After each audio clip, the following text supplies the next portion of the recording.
বিচিত্রা দিশা গল্পের আসরে আপনাদের সবাইকে স্বাগত। এখন আমি পাঠ করে শোনাচ্ছি রবীন্দ্রনাথ ঠাকুরের লেখা উপন্যাস গোড়া। আজ ৪৬ পর্ব।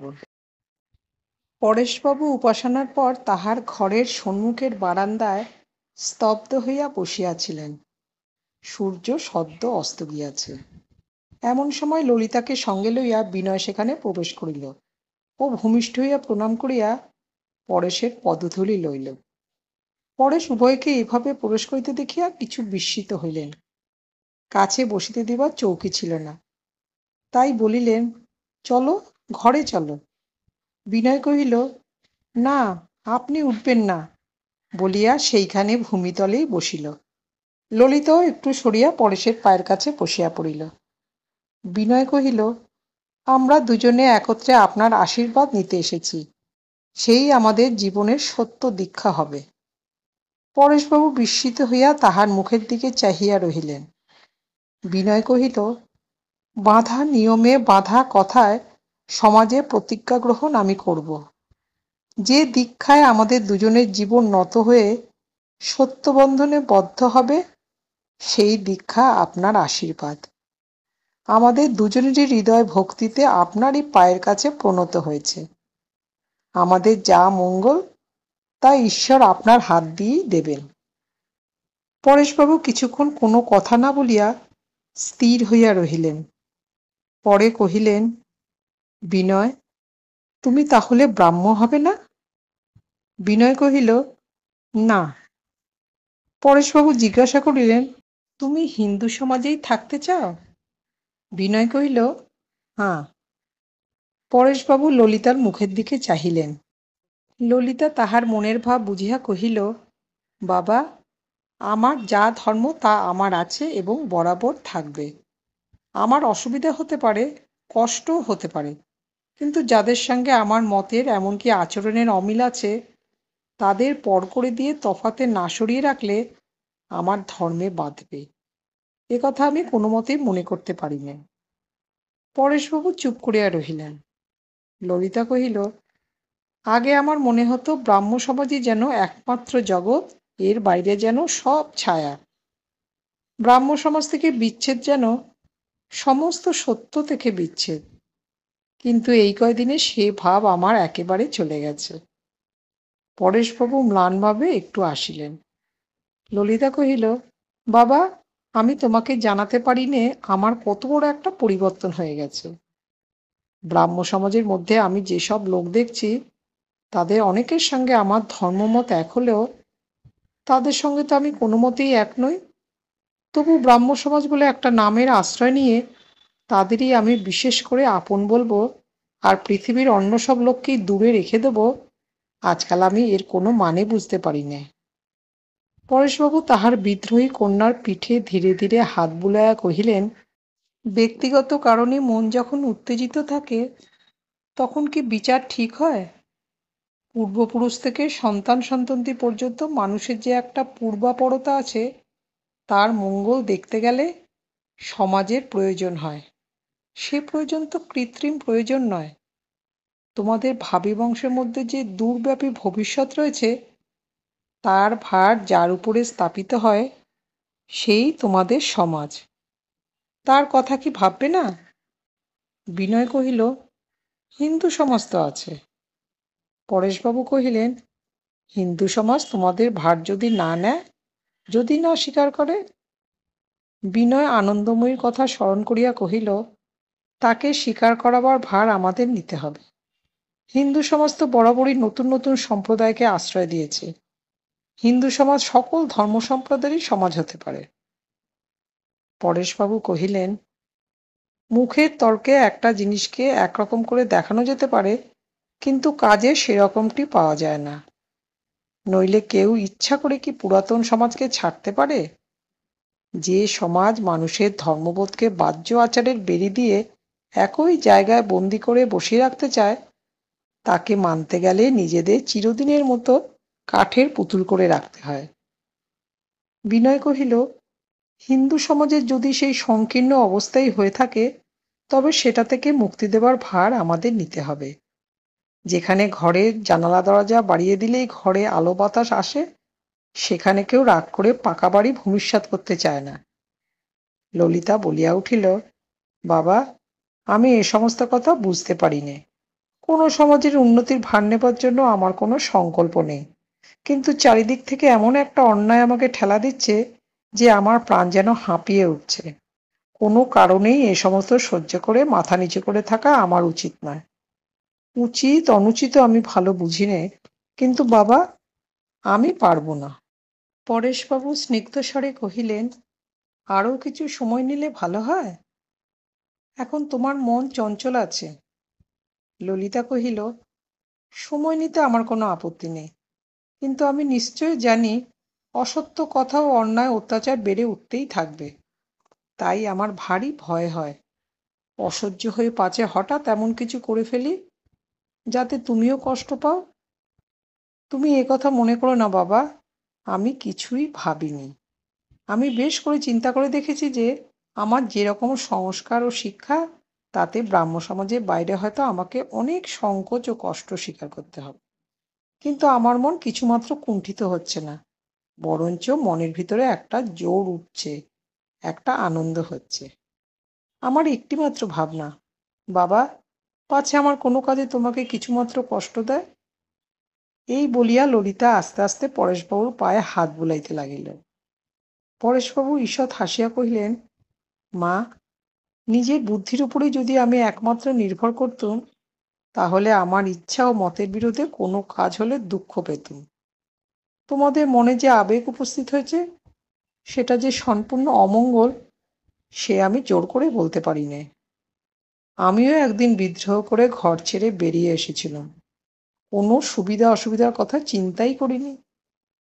সমাজের উপর আজকাল এই যে ক্রমাগত ঘাত প্রতিঘাত চলছে, এতে বোঝা যাচ্ছে তারই শক্তির কাজ চলছে। তিনি যে নানা দিক থেকে ভেঙে গড়ে শোধন করে কোন জিনিসটাকে কিভাবে দাঁড় করিয়ে তুলবেন, আমি তার কি জানি। ব্রাহ্ম সমাজে কি আর হিন্দু সমাজে কি, তিনি দেখছেন মানুষকে। এই বলিয়া পরেশবাবু মুহূর্তকালের জন্য চোখ বুজিয়া নিজের অন্তঃকরণের নিভৃতের মধ্যে নিজেকে যেন স্থির করিয়া লইলেন। কিছুক্ষণ স্তব্ধ থাকিয়া পরেশবাবু কহিলেন, দেখো বিনয়, ধর্মমতের সঙ্গে আমাদের দেশের সমাজ সম্পূর্ণ জড়িত হয়ে আছে। এই জন্য আমাদের সমস্ত সামাজিক ক্রিয়াকর্মের সঙ্গে ধর্মানুষ্ঠানের যোগ আছে। ধর্মমতের গণ্ডির বাইরের লোককে সমাজের গণ্ডির মধ্যে কোনো মতে নেওয়া হবে না বলেই তার দ্বার রাখা হয়নি। সেটা তোমরা কেমন করে এড়াবে আমি তো ভেবে পাচ্ছি না। ললিতা কথাটা ভালো বুঝতে পারে না, কারণ অন্য সমাজের প্রথার সহিত তাহাদের সমাজের প্রভেদ সে কোনোদিনও প্রত্যক্ষ করে নাই। তাহার ধারণা ছিল মোটের উপর আচার অনুষ্ঠানে পরস্পরে খুব বেশি পার্থক্য নয়। বিনয়ের সঙ্গে তাহাদের অনৈক্য যেমন অনুভবগোচর নয়, সমাজে সমাজেও যেন সেইরূপ। বস্তুত হিন্দু বিবাহ অনুষ্ঠানের মধ্যে তাহার পক্ষে যে বিশেষ কোনো বাধা আছে তাহা সে জানিতই না। বিনয় কহিল, শালগ্রাম রেখে আমাদের বিবাহ হয়, আপনি সেই কথা বলছেন? পরেশবাবু ললিতার দিকে একবার চাহিয়া কহিলেন, হাঁ। ললিতা কি সেটা স্বীকার করতে পারবে? বিনয় ললিতার মুখের দিকে চাহিয়া দেখিল, বুঝিতে পারিল ললিতার সমস্ত অন্তঃকরণ সংকুচিত হইয়া উঠিয়াছে। ললিতার হৃদয়ের আবেগে এমন একটি স্থানে আসিয়া পড়িয়াছে, যাহা তাহার পক্ষে সম্পূর্ণ অপরিচিত ও সংকটময়। ইহাতে বিনয়ের মনে অত্যন্ত একটা করুণা উপস্থিত হইল। সমস্ত আঘাত নিজের উপর লইয়া ইহাকে বাঁচাইতে হইবে।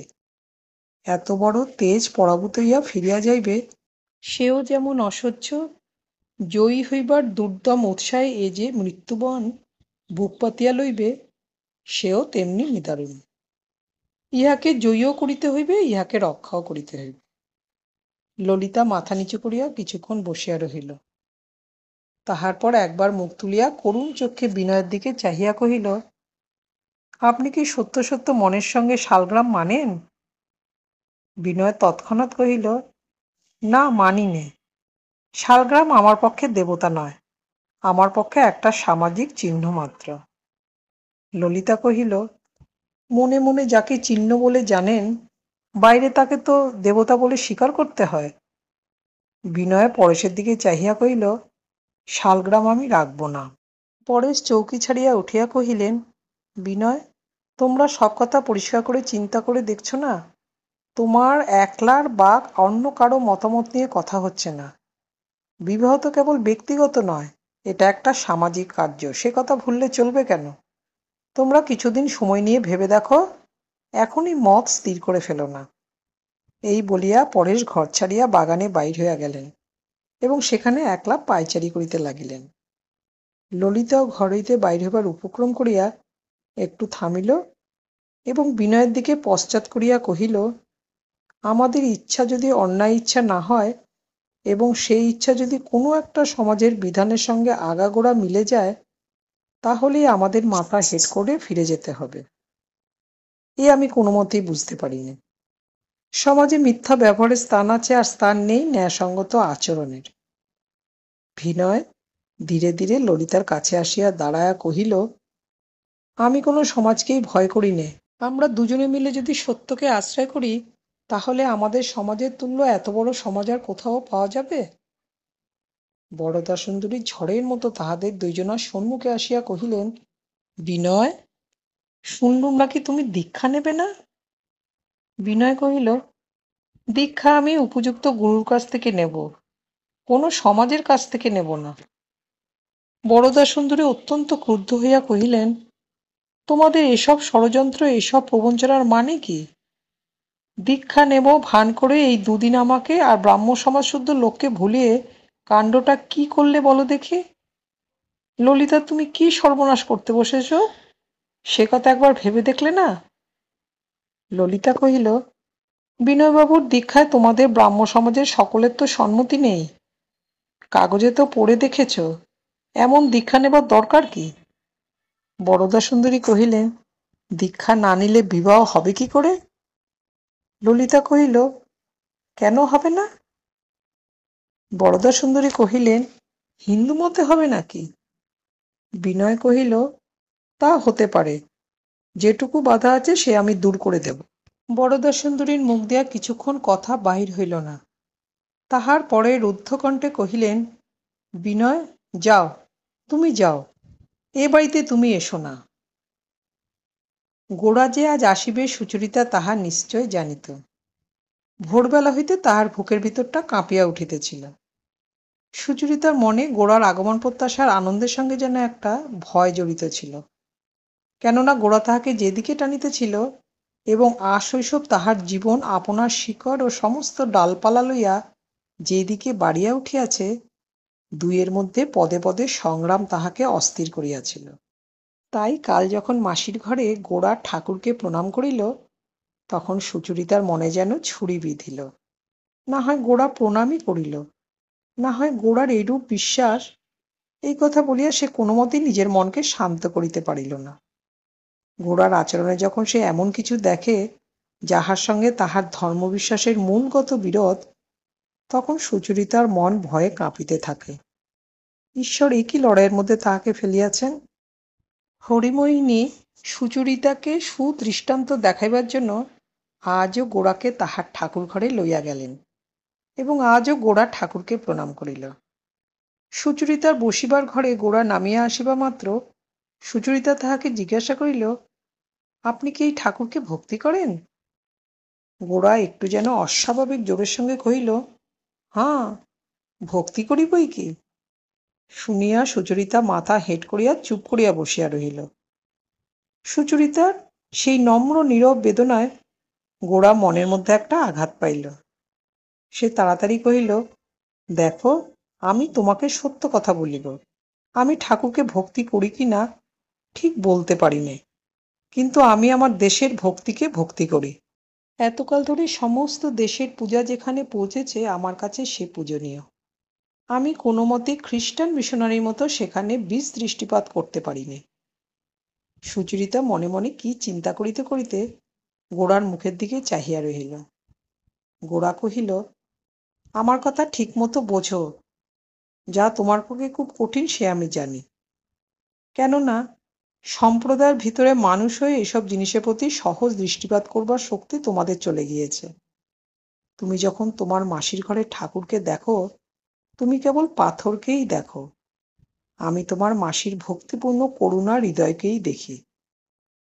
সে দেখে আমি কি আর রাগ করতে পারি, অবজ্ঞা করতে পারি? তুমি কি মনে করো ওই হৃদয়ের দেবতা পাথরের দেবতা? সুচরিতা কহিল, ভক্তি কি করলেই হলো? কাকে ভক্তি করছি কিছুই বিচার করতে হবে না? গোরা মনের মধ্যে একটু উত্তেজিত হইয়া কহিল, অর্থাৎ তুমি মনে করছো একটা সীমাবদ্ধ পদার্থকে ঈশ্বর বলে পূজা করা ভ্রম। কিন্তু কেবল দেশকালের দিক থেকে কি সীমা নির্ণয় করতে হবে? মনে করো ঈশ্বরের সম্বন্ধে কোনো একটি শাস্ত্রের বাক্য স্মরণ করলে তোমার খুব ভক্তি হয়।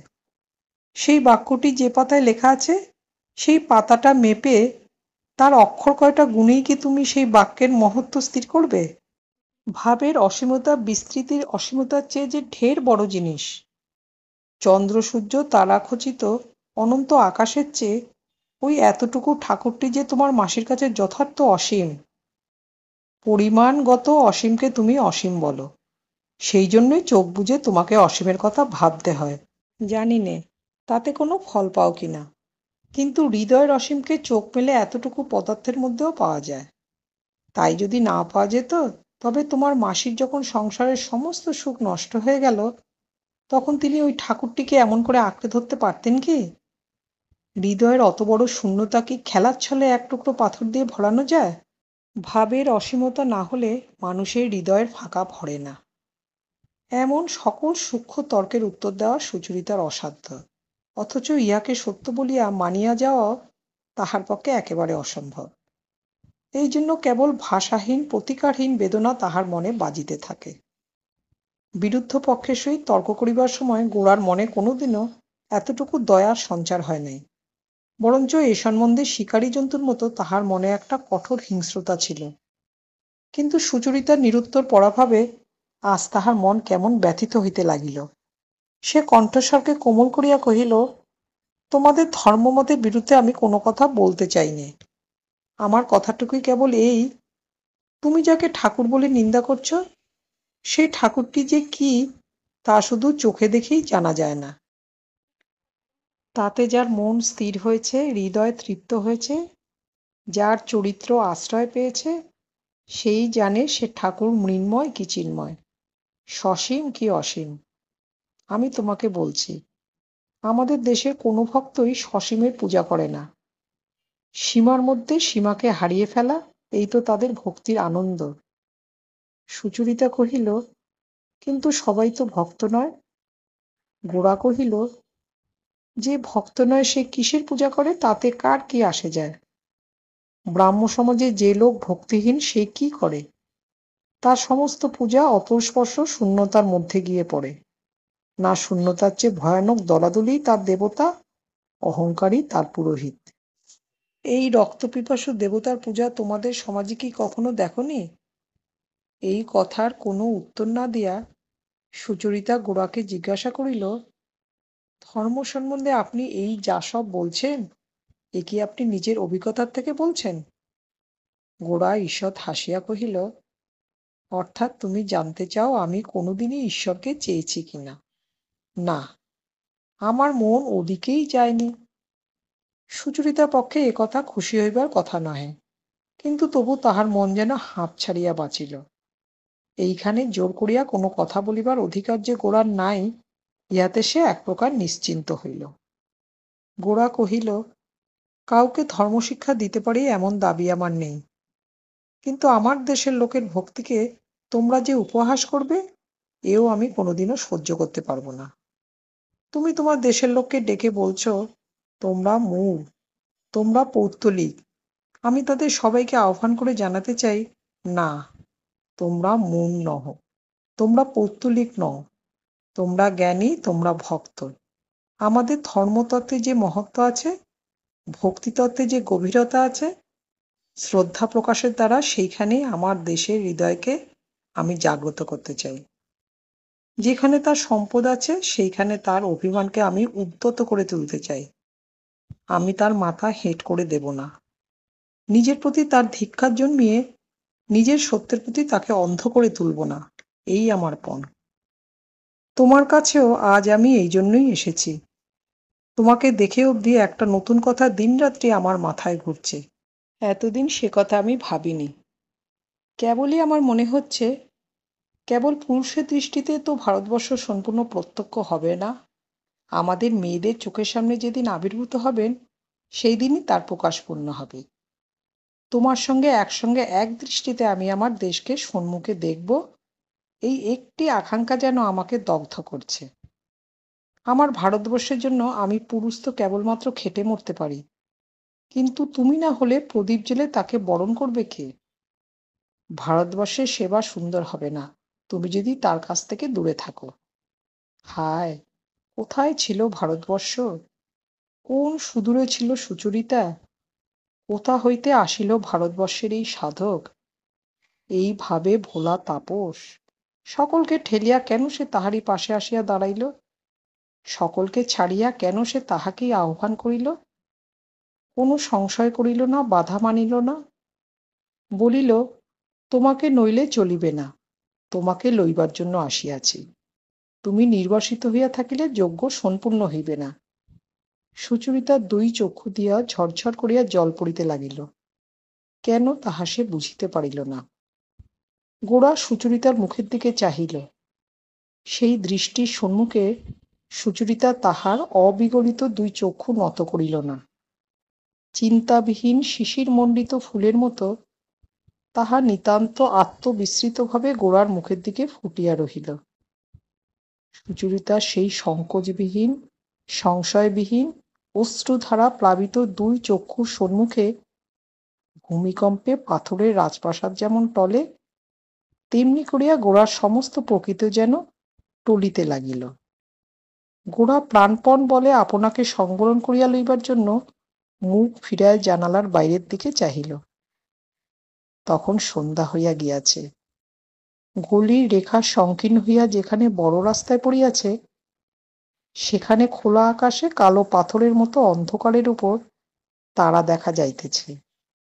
সেই আকাশখণ্ড, সেই কটি তারা গোরার মনকে আজ কোথায় বহন করিয়া লইয়া গেল, সংসারের সমস্ত দাবি হইতে, এই অভ্যস্ত পৃথিবীর প্রতিদিনের সুনির্দিষ্ট কর্মপদ্ধতি হইতে কত দূরে।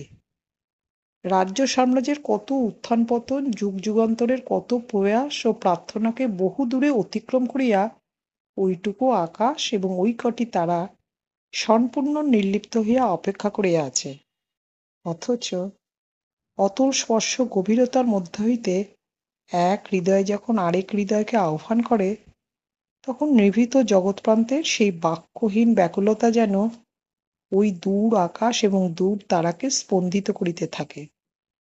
কর্মরত কলিকাতার পথে গাড়ি ঘোড়া ও পথিকের চলাচল এই মুহূর্তে গোরার চোখে ছায়াছবির মতো বস্তুহীন হইয়া গেল। নগরের কোলাহল কিছুই তাহার কাছে আর পৌঁছিল না। নিজের হৃদয়ের দিকে চাহিয়া দেখিল, সেও ওই আকাশের মতো নিস্তব্ধ, নিভৃত, অন্ধকার, এবং সেখানে জলে ভরা দুইটি সরল সকরুণ চক্ষু নিমেষে হারাইয়া যেন অনাদিকাল হইতে অনন্তকালের দিকে তাকাইয়া আছে। হরিমোহিনীর কণ্ঠ শুনিয়া গোরা চমকিয়া উঠিয়া মুখ ফিরাইল।